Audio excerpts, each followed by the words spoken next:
हाँ तो स्टूडेंट्स देखिए, एक बार फिर से आपका वेलकम ऑनलाइन क्लास में। और जैसा कि हम लोग थर्ड चैप्टर पढ़ रहे थे आनुवांशिकी, और इसमें लास्ट टाइम में मैंने आपको बताया था मेंडल के एक्सपेरिमेंट्स, मेंडल का जीवन, ठीक है ना, और कुछ क्वेश्चंस जिसके बेस पे हमने इस चैप्टर को डिस्कस किया था कि मेंडल ने मटर के प्लांट को ही क्यों सेलेक्ट किया, वही क्यों सफल हुए, ठीक है ना, कौन कौन से कैरेक्टर थे, कौन कौन से लक्षण थे जिन पर मेंडल ने प्रयोग किए। अब हम बात करेंगे इस चैप्टर में कुछ ऐसे शब्द आएंगे जिनका अर्थ आपको जानना ज़रूरी है, क्योंकि जब तक आप उनका अर्थ नहीं समझेंगे तब तक आपको ये चैप्टर भी ढंग से समझ में नहीं आएगा। तो वही कुछ आनुवांशिक शब्दावली यानी कि जेनेटिक टर्मिनोलॉजी की आज हम लोग बात करेंगे। तो देखिए, सबसे पहला है शब्द इसमें जीन। जीन क्या होता है? किसी एक लक्षण को नियंत्रित करने वाले कारक को जीन कहते हैं। किसी भी एक लक्षण को नियंत्रित करने वाले कारक को जीन कहते हैं, ठीक है ना। और मेंडल ने इन जीन को कारक यानी कि फैक्टर कहा था। और ये जो वर्ड जीन है ये शब्द दिया था जॉनसन ने, ठीक है। यदि मैं आपसे पूछूं कि शब्द आनुवांशिकी किसने दिया था या शब्द हेरिडिटी किसने दिया था, अब आप में से जिन्होंने ये वीडियो देखा था या जो अभी लगातार पढ़ रहे हैं तरीके से, वो तो पता है उनको, तो वो जानते हैं कि ये शब्द किसने दिए थे, ठीक है। बाकी इसी तरह से शब्द जीन जॉनसन ने दिया था। तो देखिए, जीन क्या होता है? द फैक्टर विच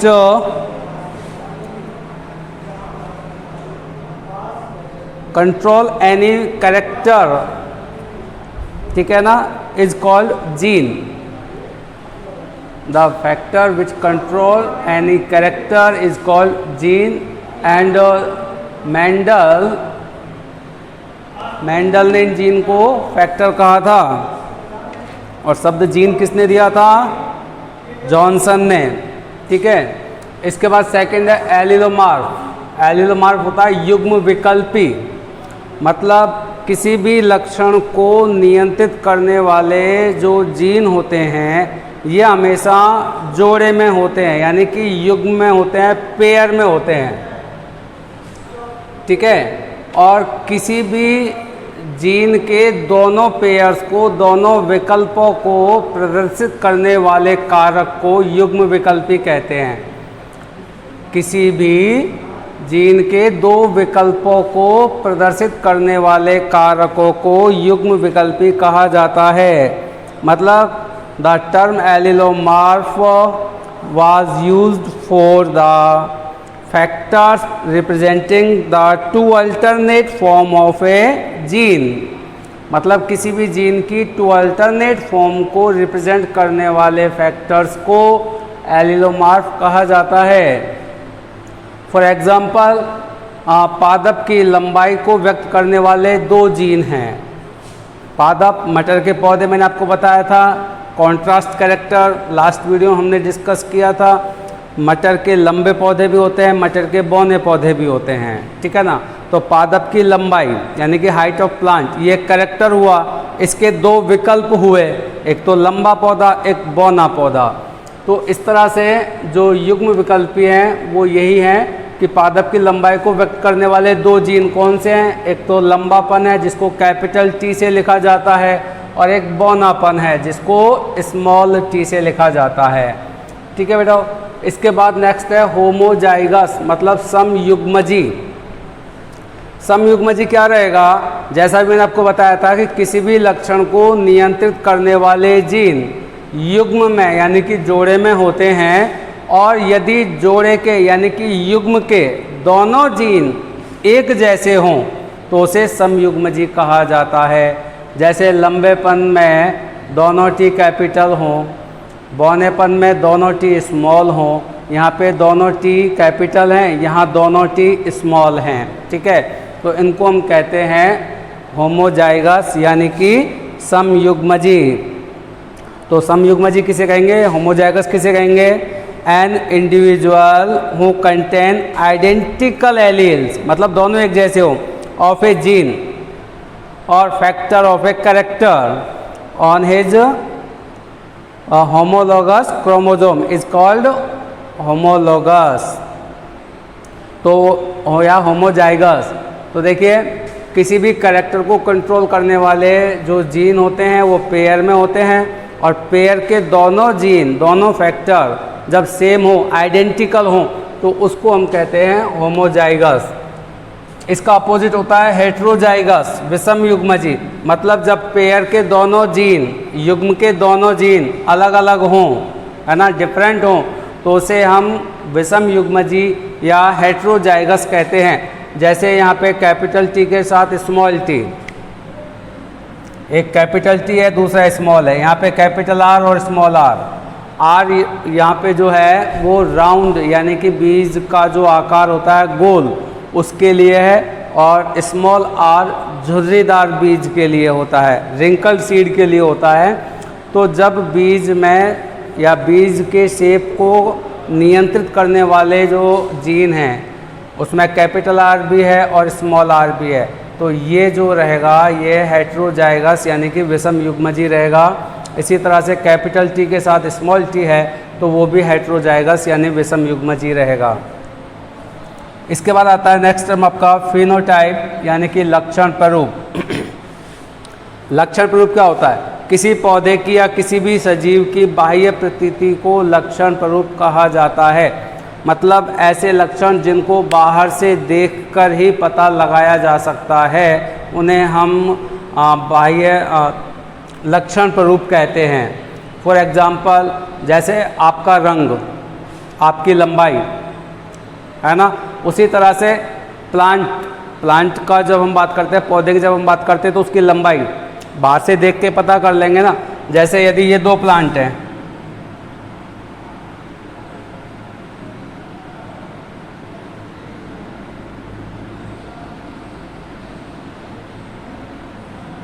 ये दो प्लांट हैं, दो पौधे हैं, अब आपको देखकर ही पता चल रहा है ना कौन सा लंबा है कौन सा छोटा है,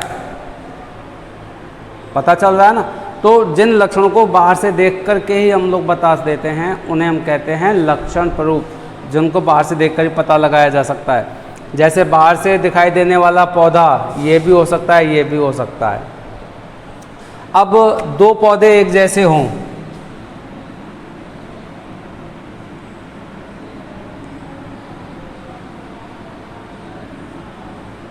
ये दोनों पौधे एक जैसे हैं, अब बाहर से देखोगे तो सेम लंबाई के हैं ये, है ना, लेकिन अब हम बात कर रहे हैं जीनोटाइप की। जीन स्वरूप क्या होता है?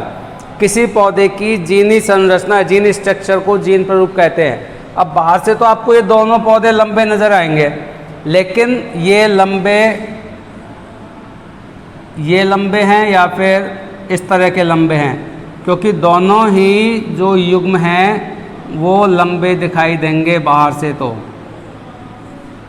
जब दोनों टी स्मॉल हैं तो भी ये लंबा रहेगा, जब एक टी स्मॉल है एक टी स्मॉल है, एक कैपिटल है दूसरा स्मॉल है, तो ये भी लंबा रहेगा।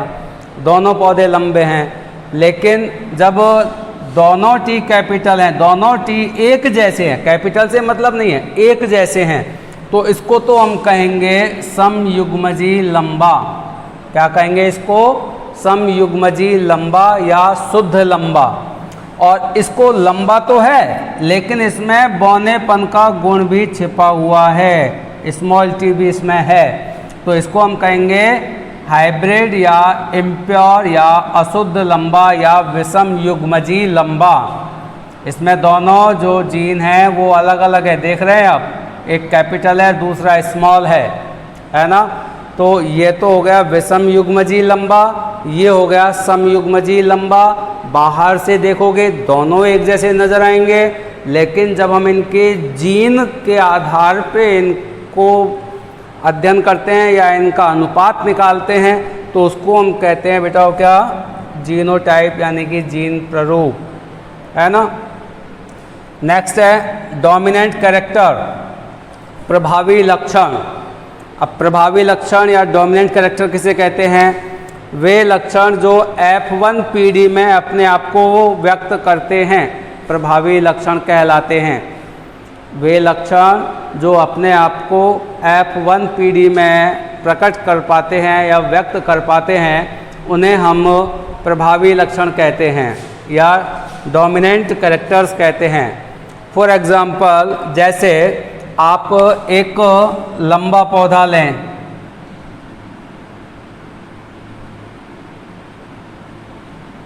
है ना, और एक लें बौना पौधा, ड्वार्फ प्लांट। इन दोनों का आप क्रॉस करवाएं, मतलब इसमें पर परागण करवाएं। इसके परागकणों को इस पे डाल दें और इसके परागकणों को इस पे डाल दें, तो पर परागण हो जाएगा, क्रॉस पॉलिनेशन हुआ। क्रॉस पॉलिनेशन के बाद जो सीड बनेंगे, है ना, जो बीज बनेंगे, उन बीजों को जब आप दोबारा से ज़मीन में बोते हैं तो आपको जो प्लांट मिलेगा उन बीजों को बोने के बाद, वो आपको प्लांट, वो पौधा कैसा मिलेगा? लंबा। जबकि इस बीज को हमने इन दोनों पौधों का संकरण यानी कि क्रॉस करवाकर प्राप्त किया था। एक तो हमने लंबा पौधा लिया था, एक बौना पौधा लिया था, दोनों के बीच में हमने क्रॉस करवाया तो हमें बीज मिले, है ना। भाई ये फसल है, ये पकेगी, मटर आएंगे, इसमें मटर के बीज आपको प्राप्त हो जाएंगे। अब उन बीजों को जब आप दोबारा से ज़मीन में बोते हैं तो आपको जो मटर के पौधे प्राप्त होंगे वो लंबे पौधे प्राप्त होंगे, जबकि इसमें, इस बीज में दोनों के गुण थे, लंबे पौधे के भी गुण थे और बौने पौधे के भी गुण थे। टॉलनेस का भी उसमें कैरेक्टर था और ड्वार्फनेस का भी कैरेक्टर था। लेकिन अब यहाँ आपको सिर्फ लंबे पौधे ही क्यों प्राप्त हुए? इसका मतलब है कि ये जो कैपिटल टी होता है ना, ये स्मॉल टी को व्यक्त नहीं होने देता। मतलब जब किसी भी युग्म में, किसी भी पेयर में जब कैपिटल टी और स्मॉल टी दोनों हों तो कैपिटल टी स्मॉल टी को रिप्रेजेंट नहीं होने देगा, व्यक्त नहीं होने देगा। तो इस आधार पे हम कह सकते हैं कि वे लक्षण जो F1 पीढ़ी में अपने आप को व्यक्त करते हैं उन्हें प्रभावी या डोमिनेंट कैरेक्टर कहते हैं, और इसका अपोजिट है रेसेसिव कैरेक्टर, अप्रभावी लक्षण। वे लक्षण जो स्वयं को F1 पीढ़ी में प्रकट नहीं कर पाते उन्हें हम कहते हैं अप्रभावी या फिर रेसेसिव कैरेक्टर। फॉर एग्जांपल, आप यहाँ पे देख पा रहे हैं कैपिटल टी और स्मॉल टी दोनों हैं, बट यहाँ पे स्मॉल टी वाला जो कैरेक्टर है वो इस प्लांट में शो नहीं होगा, रिप्रेजेंट नहीं होगा। तो जब एक लंबा पौधा और एक बौना पौधा दोनों जब आप लेते हैं तो बौना पौधा अपने आप को यहाँ पे रिप्रेजेंट नहीं कर पाएगा, तो इसको हम कहेंगे रेसेसिव कैरेक्टर यानी कि अप्रभावी लक्षण। इसके बाद बात करते हैं बेटा मोनोहाइब्रिड क्रॉस। मोनोहाइब्रिड क्रॉस क्या होता है? एक संकर संकरण क्या होता है? मैंने आपको बताया था लास्ट वीडियो में कि मेंडल ने 7 लक्षणों को लेकर के प्रयोग किए, है ना। 7 कैरेक्टर्स को उन्होंने सेलेक्ट किया था पी प्लांट के, लेकिन उन्होंने एक बार में एक ही कैरेक्टर को लेकर के प्रयोग किया, ठीक है। तो वही बात यहाँ पर भी है कि जब एक बार में एक ही लक्षण की वंशागति का अध्ययन करने के लिए प्रयोग किया जाता है तो उसे हम एक संकर संकरण या मोनोहाइब्रिड क्रॉस कहते हैं। इसी तरह से नेक्स्ट जो आपकी डेफिनेशन है वो है द्विसंकर संकरण यानी कि डाईहाइब्रिड क्रॉस। वहाँ हम लोग एक साथ 2 कैरेक्टर को लेकर के प्रयोग करते हैं। उसके बाद है त्रिसंकर संकरण, ठीक है, उसमें हम लोग एक साथ 3 कैरेक्टर को लेकर के प्रयोग करते हैं। तो इस तरह से ये सारी डेफिनेशंस हैं बेटाओ। और इसके बाद ये जो क्रॉस हैं उसके बाद आपका एक आएगा, नेक्स्ट आपका टर्मिनोलॉजी में आएगा टेस्ट क्रॉस और बैक क्रॉस, ठीक है। उनके बारे में भी हम लोग डिस्कस कर लें। देखिए टेस्ट क्रॉस और बैक क्रॉस क्या होता है, तो बताओ। देखिए बैक क्रॉस यानी कि पश्च संकरण, ये क्या होता है? जब F1 पीढ़ी का क्रॉस जनक पीढ़ी के साथ करवाया जाता है तो इसे पश्च संकरण यानी कि बैक क्रॉस कहते हैं। When F1 PD is crossed with the parent generation, then it is called test cross। ठीक है, F1 PD crossed by parental PD, ठीक है ना, then it is called test cross। ठीक है बेटा, सॉरी बैक क्रॉस। अभी बैक क्रॉस जो होता है ये 2 टाइप का होता है, क्योंकि जो पेरेंट्स जो होंगे उनमें एक तो होगा डोमिनेंट कैरेक्टर वाला, दूसरा होता है रेसेसिव कैरेक्टर वाला। मतलब एक तो होगा आपका प्रभावी लक्षणों वाला जनक होगा, दूसरा अप्रभावी लक्षणों वाला जनक होगा। जैसे देखिए आप यहाँ पे हम एक लंबा पौधा लेते हैं, है ना, और एक लेते हैं बौना पौधा। ये तो हो गया समयुग्मजी, है ना, दोनों टी एक जैसे हैं तो समयुग्मजी हो गया होमोजाइगस। और ये हो गया समयुग्मजी बौना, यहाँ भी दोनों टी एक जैसे हैं, स्मॉल है, तो ये हो गया बौना पौधा। देखिए इसके बाद इसमें बनते हैं बेटा युग्मक, है ना, इसमें भी बनेंगे युग्मक, है ना। अब इसका मैंने बताया पर परागण कराना क्रॉस, तो इसके परागकणों को इसके साथ बनाएंगे तो इस तरह का युग्मक बन जाएगा ना। और इसके साथ इसका करवाया तो भी कैपिटल टी स्मॉल टी, इसका इसके साथ करवाया तो भी कैपिटल टी और स्मॉल टी, और इसका इसके साथ हुआ तो भी कैपिटल टी और स्मॉल टी, है ना। मतलब इस टी का उन दोनों स्मॉल टी के साथ और इस टी का भी उन दोनों स्मॉल टी के साथ क्रॉस करवाया, तो बेटा ये जो पीढ़ी हमें प्राप्त हुई है, इस पीढ़ी को, इस जनरेशन को हम कहते हैं F1 पीढ़ी। F1 पीढ़ी। वैसे इसको बहुत ही सिंपल शब्द में बताऊं तो जैसे आपके जो ग्रैंड पेरेंट्स जो होते हैं, है ना, दादा दादी, ठीक है, उनको आप जनक पीढ़ी मान लें, तो उनकी जो संतान है, जैसे आपके पेरेंट्स, आपके पिताजी, है ना, तो वो आप हो गए F1 जनरेशन, पहली पीढ़ी, प्रथम संतति। और अब आपकी बात आती है तो आप अपने ग्रैंड पेरेंट्स के लिए हो गए F2 जनरेशन, और आपके भी जो संतान होगी वो हो जाएगी F3 जनरेशन, ठीक है ना। तो इस तरह से ये है F1 जनरेशन यानी कि F1 पीढ़ी, ठीक है बेटा। अब मैं आपको बात बता रहा हूँ कि बैक क्रॉस क्या होता है, पीछे की तरफ क्रॉस कराना, मतलब इसका इनके साथ क्रॉस करवाना, जनक के साथ, पेरेंट के साथ, ठीक है। तो इसको हम कहते हैं बैक क्रॉस यानी कि पश्च संकरण। अब देखिए यहाँ पे तो पेरेंट्स 2 हैं, एक तो ये है जिसमें डोमिनेंट कैरेक्टर है, प्रभावी लक्षण है, एक वो है जिसमें रेसेसिव कैरेक्टर है, अप्रभावी लक्षण है। तो इसको तो हम बोलेंगे प्रभावी जनक, क्या बोलेंगे इसको, प्रभावी जनक, डोमिनेंट पेरेंट। इसको बोलेंगे अप्रभावी जनक, यानी कि रेसेसिव पेरेंट, ठीक है। तो अभी इनमें से किसी के भी साथ करवा रहे हो तो उसको तो हम कहते हैं बैक क्रॉस, पश्च संकरण, ठीक है। लेकिन जब हम बात करें कि F1 पीढ़ी का क्रॉस अप्रभावी जनक के साथ करवाएं तो इसको कहा जाता है बेटा टेस्ट क्रॉस। क्या कहते हैं इसको, टेस्ट क्रॉस यानी कि परीक्षण संकरण। तो परीक्षण संकरण किसे कहेंगे, जब F1 पीढ़ी का क्रॉस अप्रभावी जनक के साथ, रेसेसिव पेरेंट के साथ जब करवाते हैं तो इसको कहते हैं टेस्ट क्रॉस। और जब F1 पीढ़ी का क्रॉस इसके साथ करवाया जाए, प्रभावी जनक के साथ, यानी कि डोमिनेंट जो पेरेंट है उसके साथ करवाया जाए, तो इसको कहते हैं आउट क्रॉस यानी कि बाह्य संकरण। तो टेस्ट क्रॉस और बैक क्रॉस क्या होता है आगे आपको समझ में।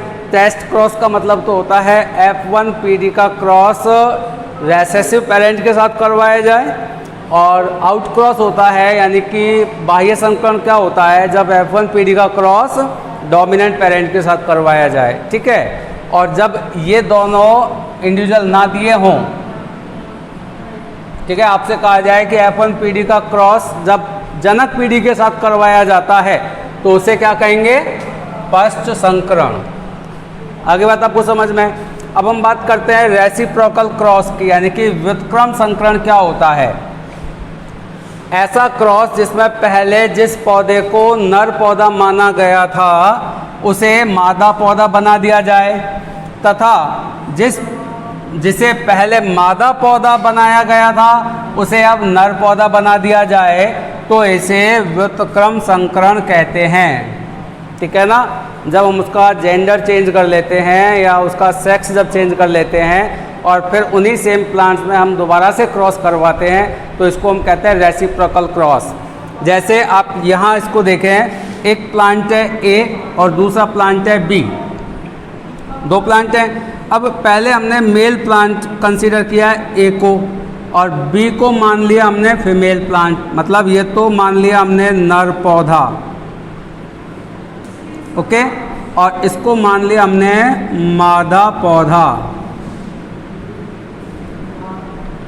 इन दोनों के बीच में क्रॉस करवाया तो ये रिजल्ट मिला, परिणाम F1 जनरेशन हो गई है ना बेटा। ये क्रॉस हमने करा लिया सेम प्लांट। अब इन सेम प्लांट में हमने पहले ए को क्या माना था, मेल प्लांट, यानी कि नर पौधा। अब दोबारा से इन दोनों ही प्लांटों में हम क्रॉस करवाएंगे, लेकिन अब इनका सेक्स यानी कि जेंडर चेंज कर देते हैं। पहले जिसको मेल प्लांट माना था ए को, उसको अब हम मान लेते हैं फीमेल प्लांट, और जिसको पहले फीमेल प्लांट यानी कि बी को पहले फीमेल बनाया था अब इसको मान लेते हैं मेल प्लांट, ठीक है। तो इस तरह से जब इनका जेंडर चेंज करके दोबारा से क्रॉस करवाते हैं तो इसको हम कहते हैं रेसिप्रोकल क्रॉस, यानी कि व्युत्क्रम संकरण। अच्छा, इससे परिणाम में कोई अंतर नहीं आएगा, रिजल्ट सेम रहेगा, रिजल्ट तो सेम रहेगा। अब आप में से बहुत सारों के दिमाग में ये चीज़ आ रही होगी कि नर को मादा और मादा को नर कैसे बना सकते हैं, है? हाँ, अब ऐसा जादू मेरे पास तो नहीं है कि मैं इंसान को बना दूं, है ना, लेकिन प्लांट्स में ये पॉसिबल है ना। कैसे, जैसे मैंने आपको बताया था कि देखिए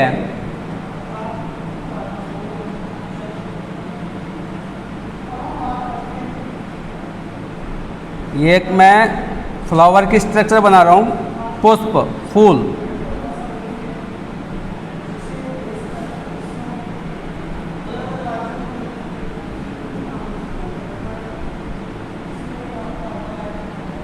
ठीक है ना। इस तरह का फूल की स्ट्रक्चर होती है।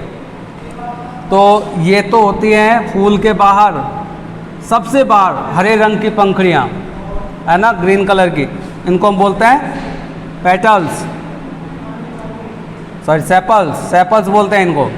और इसके अंदर ये होती है रंग बिरंगी पंखुड़ियाँ, है ना, जिनको देख करके हम अंदाज़ा लगाते हैं कि फूल किस रंग का है, लाल है, पीला है, गुलाबी है, किस रंग का है ना। इनको हम बोलते हैं दल, ये होते हैं बाह्य दल। और ये है आपका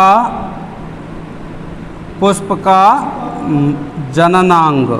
अब इसमें से ये जो स्ट्रक्चर आप देख रहे हैं ये तो होते हैं नर जननांग, पुंकेसर बोलते हैं इसको, ठीक है ना, स्टेमन। और ये बीच में जो आप देख रहे हैं इसको हम बोलते हैं मादा जननांग, कार्पल, मादा जननांग, ठीक है। मैंने आपको बता दिया था पहले ही कि मटर द्विलिंगी पौधा है, बता दिया था ना, बाइसेक्सुअल प्लांट है, क्योंकि इसमें नर और मादा दोनों जननांग एक ही पुष्प में होते हैं, और ऐसे पुष्प को कहते हैं द्विलिंगी पौधा, द्विलिंगी पुष्प। अब क्या किया जाता है कि जैसे आपको इसको नर पौधा बनाना है, इसको नर पौधा बनाना है, तो आप इसमें से ये जो इसका फीमेल पार्ट है इसको हटा देते हैं,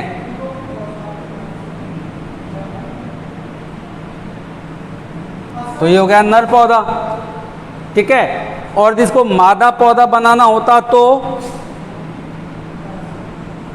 क्या करते हैं? बिल्कुल सही समझ रहे हैं आप। अब हम इन पुंकेसर्स को हटा देते,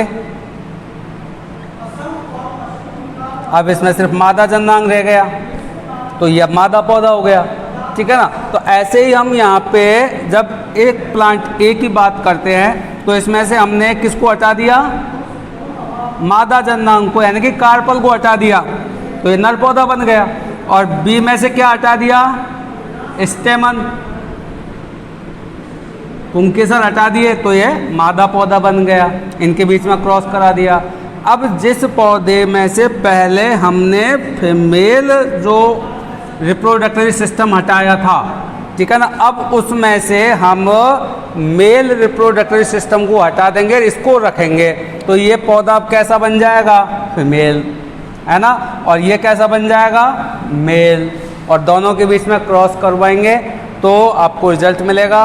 तो इस तरह से जो हम संकरण करवाते हैं लिंग परिवर्तन करके, इसको कहते हैं रेसिप्रोकल, यानी कि व्युत्क्रम संकरण, ठीक है बेटा। अच्छा, इससे रिजल्ट में कोई चेंज नहीं आएगा, रिजल्ट सेम रहेगा। तो ये थी बेटा जेनेटिक टर्मिनोलॉजी, मतलब परिभाषाएं, और ये आपको याद करनी है, समझनी है। तो आप जब तक आप इनको अच्छे से याद नहीं कर लोगे, क्योंकि ये टर्म्स आपके इस चैप्टर में बार बार रिपीट होंगे, तो इन चैप्टर्स में इन टर्म्स को आपको याद करना है, ठीक है बेटा। नेक्स्ट वीडियो में हम लोग डिस्कस करेंगे मेंडल के एक्सपेरिमेंट्स के बारे में। ओके।